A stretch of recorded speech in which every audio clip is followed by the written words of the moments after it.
I thought I might just about talk, not travel today, but talk about the social collapse. What does that mean? Social collapse. Social collapse means that we have, for centuries, lived on a system called the monetary system, where by rationing, we have put a price. That price is what we're going to pay imminently, or depend on the purchasing power, the employment, and the social norms, and the automation. As I call it, the Gaussian curve. I don't know if you heard of the Gaussian curve. It's something that all the economists, most of the automation companies, most of the analysts are working on, which means you have a horizontal line of employment, an exponential increase in the production, and decreasing line, or the decreasing curve, inverted curve on the purchasing power. As more and more people are being laid off, our automated production system keeps going up, and the money in the hands of people are decreasing. What are we going to see? They call it all fanciful names: recession, bubble. It essentially means that we have overspent that what we can't pay.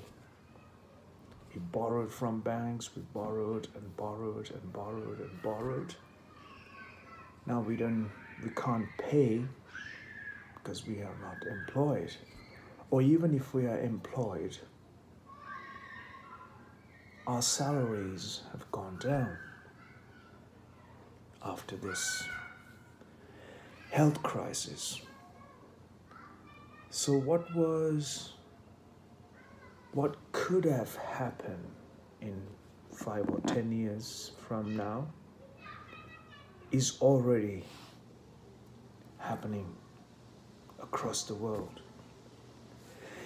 And this means the sovereign debts keep going up and up and up and up. Unless you keep borrowing from the banks, where are we going to save and survive? And how are we going to pay the pensions? And how are we going to pay the social welfare? Will there be a social welfare system that could be supported? Would there be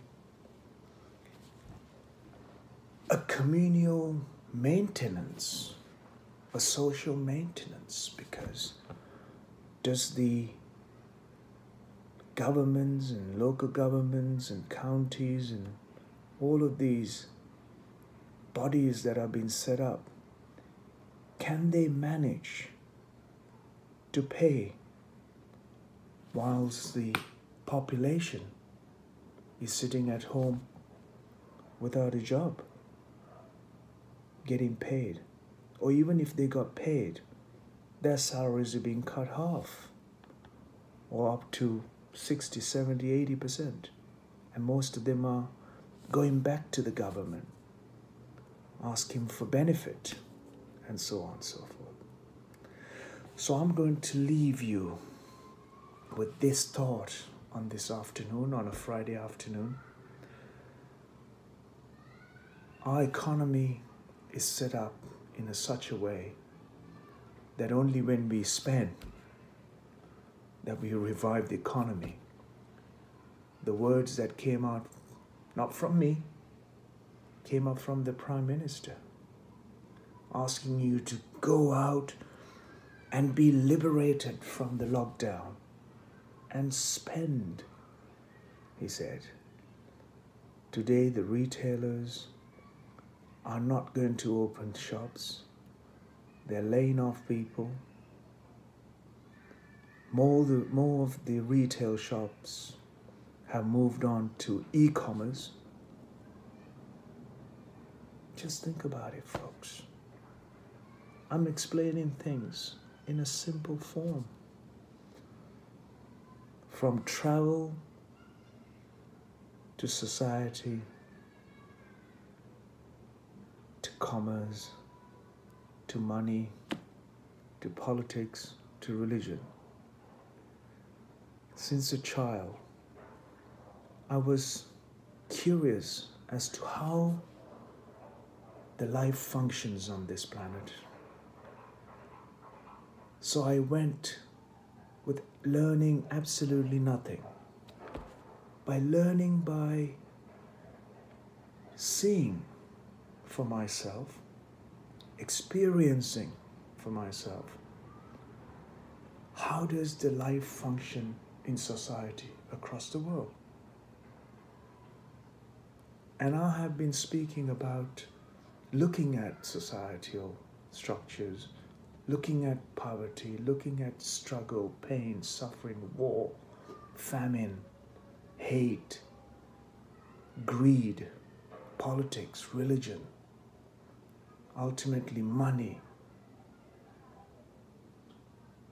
People who are asking you, why are you traveling for? What is in for me? There's nothing in for me today. There's absolutely nothing. Yet, I have left so many messages, so many in my travels, left many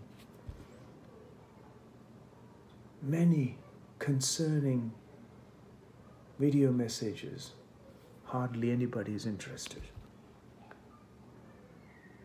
Was I want to bring out an audience to be interested in my videos? No. Was people believing in what they have learned in life, such as, is everything going to be okay?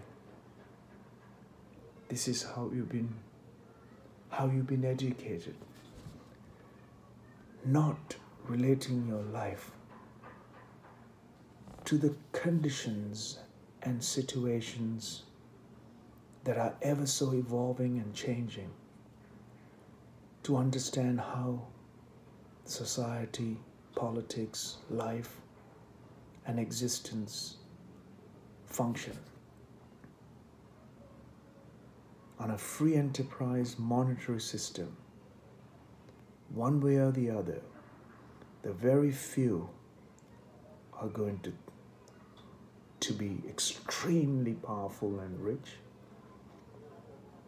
Overwhelming population of the planet will struggle, starve, go into hunger,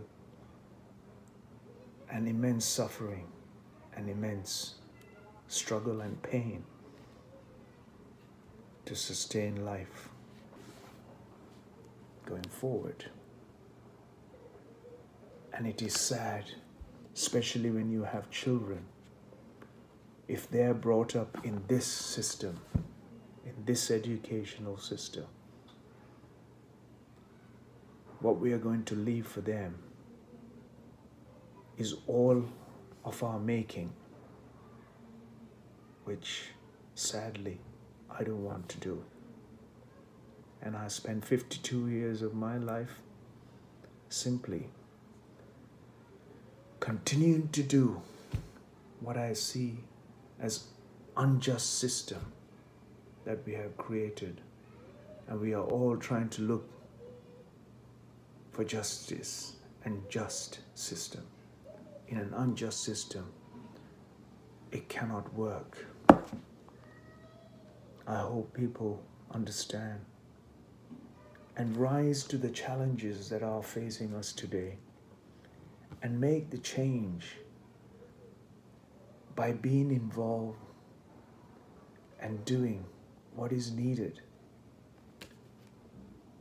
Not just for yourself, not looking for what's in for you by doing something, but what can you do in a collective society before we simply pull ourselves in many directions, yet not fulfilling the problems that we've created and the solutions that we are looking for in the same method is not going to work.